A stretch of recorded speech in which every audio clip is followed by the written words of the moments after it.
প্রিয় বন্ধুরা, চ্যানেলে সবাইকে স্বাগত জানাচ্ছি।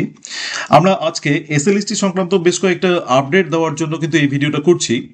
তো এসএলএসটিতে তোমরা যারা পরীক্ষা দিচ্ছ বা বিভিন্ন রকম পরীক্ষা দিচ্ছ তাদের ক্ষেত্রে কিন্তু এটা সুখবর আমরা বলতে পারি। তো চলো একটু আপডেটটা দেখে নেই। আপডেটগুলো কি? আপডেটগুলো হচ্ছে আমরা এটাকে বরং নিয়োগের তৎপরতার ক্ষেত্রেই এই আপডেটগুলো বলবো। অর্থাৎ নিয়োগের তৎপরতা মানে এর আগের ক্ষেত্রে আমরা দেখেছি যে এসএসসি কিন্তু খুব স্লো কাজ করছিল। অর্থাৎ ভেরিফিকেশন কবে হবে, ভেরিফিকেশন অনেক লেন্দি প্রসেস চলছিল, ইন্টারভিউ অনেক লেন্দি প্রসেস চলছিল, তারপরে এক একটা সাবজেক্ট হচ্ছিল। আমরা কিন্তু এটা নিয়ে বারবার সরব হয়েছিলাম যে না, এটা ঠিক হচ্ছে না, খুব এত স্লো প্রসেসে কাজ করলে যে সময় মতো কাজগুলো হবে না, এটা নিয়ে বারবার আমরা বলছিলাম। তো সেটাই কিন্তু দেখো, এই এখন সেই তৎপরতাটা কিন্তু লক্ষ্য করা যাচ্ছে। আমরা বলছিলাম যে এত স্লো কাজ করলে সময় মতো কাজ হবে না, সেই জায়গা থেকে বেরিয়ে এসে এই তৎপরতাটা এসএসসির কিন্তু খুব একটা ভালো মুভ। এটা আমাদের জন্য অবশ্যই খুশির খবর। এবং এর সঙ্গে সঙ্গে আরো কয়েকটা ঘটনা জড়িত।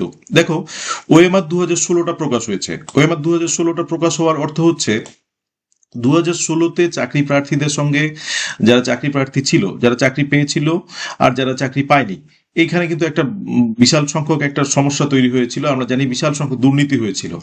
এই ওএমআর প্রকাশ সেই দুর্নীতিটাই কিন্তু প্রমাণ করে যে দুর্নীতি হয়েছে। এবং আমাদের মাননীয় সুপ্রিম কোর্ট থেকে বারবার করে কিন্তু এই জায়গাটাকে বলা হচ্ছিল যে যারা অযোগ্য তাদেরকে বাতিল করে আমাদের যোগ্যদের লিস্ট দিন, আমরা তাদেরকে বাঁচাবো। মানে একটা চেষ্টা চলছিল আর কি। তো সেই জায়গাটা থেকে কিন্তু কমিশন বা রাজ্য সরকারের সেই সদিচ্ছাটা ছিল না, আমরা আদৌ দেখতে পাইনি। তাহলে সে আজকে যোগ্য চাকরি প্রার্থীদের কিন্তু এই সমস্যাটা হতো না। আচ্ছা, তো সেটা আরেকটা আমাদের ব্যাপার। তো আমরা এটা নিয়ে গতকালকে একটা ভিডিও করেছি এবং এটা বিস্তারিতভাবে সেটা নিয়ে আলোচনা করেছি। তো এবার যেটা ব্যাপার হচ্ছে, তাহলে 2016টা কিন্তু ক্যান্সেল করে দিয়ে নতুন 2025-এ কিন্তু পরীক্ষা হচ্ছে এবং সুপ্রিম কোর্টের নির্দেশেই পরীক্ষা হচ্ছে।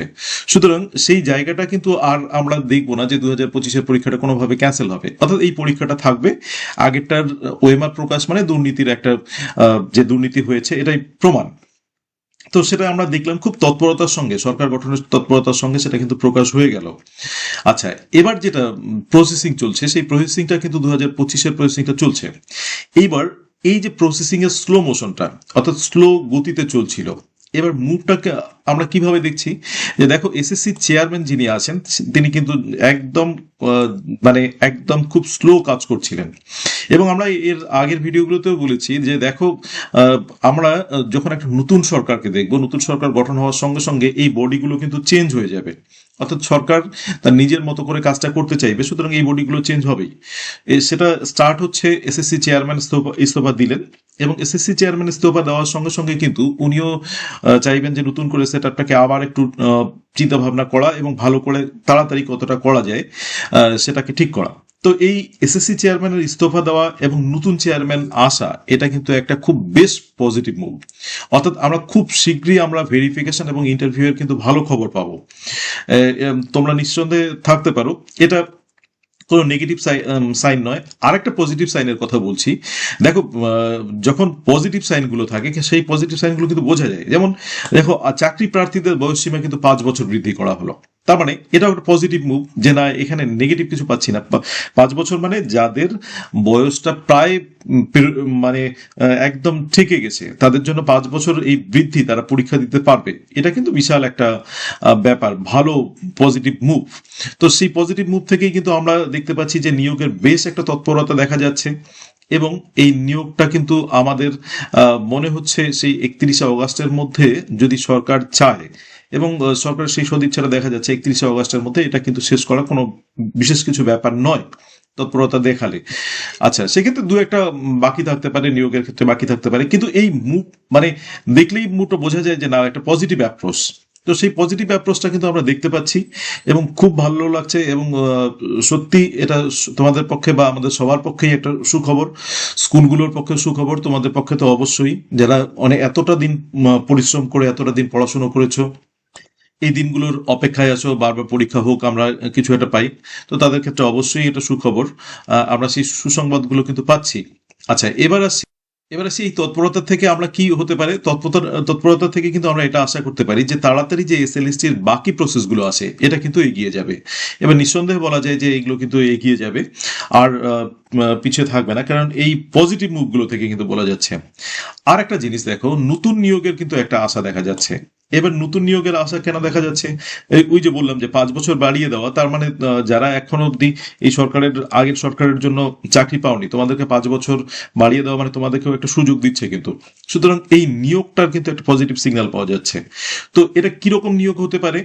দেখো, সেক্ষেত্রে নিয়োগটা কিন্তু শুধু এসএসসি বা এসএলএসটি, মানে এসএলএসটির কথাই বলছি না, বা 9, 10 বা 11, 12 এর কথাই বলছি না, কারণ এটা একটা প্রসেসিং এখনো বাকি আছে, হয়তো এর মধ্যে এটা নাও হতে পারে।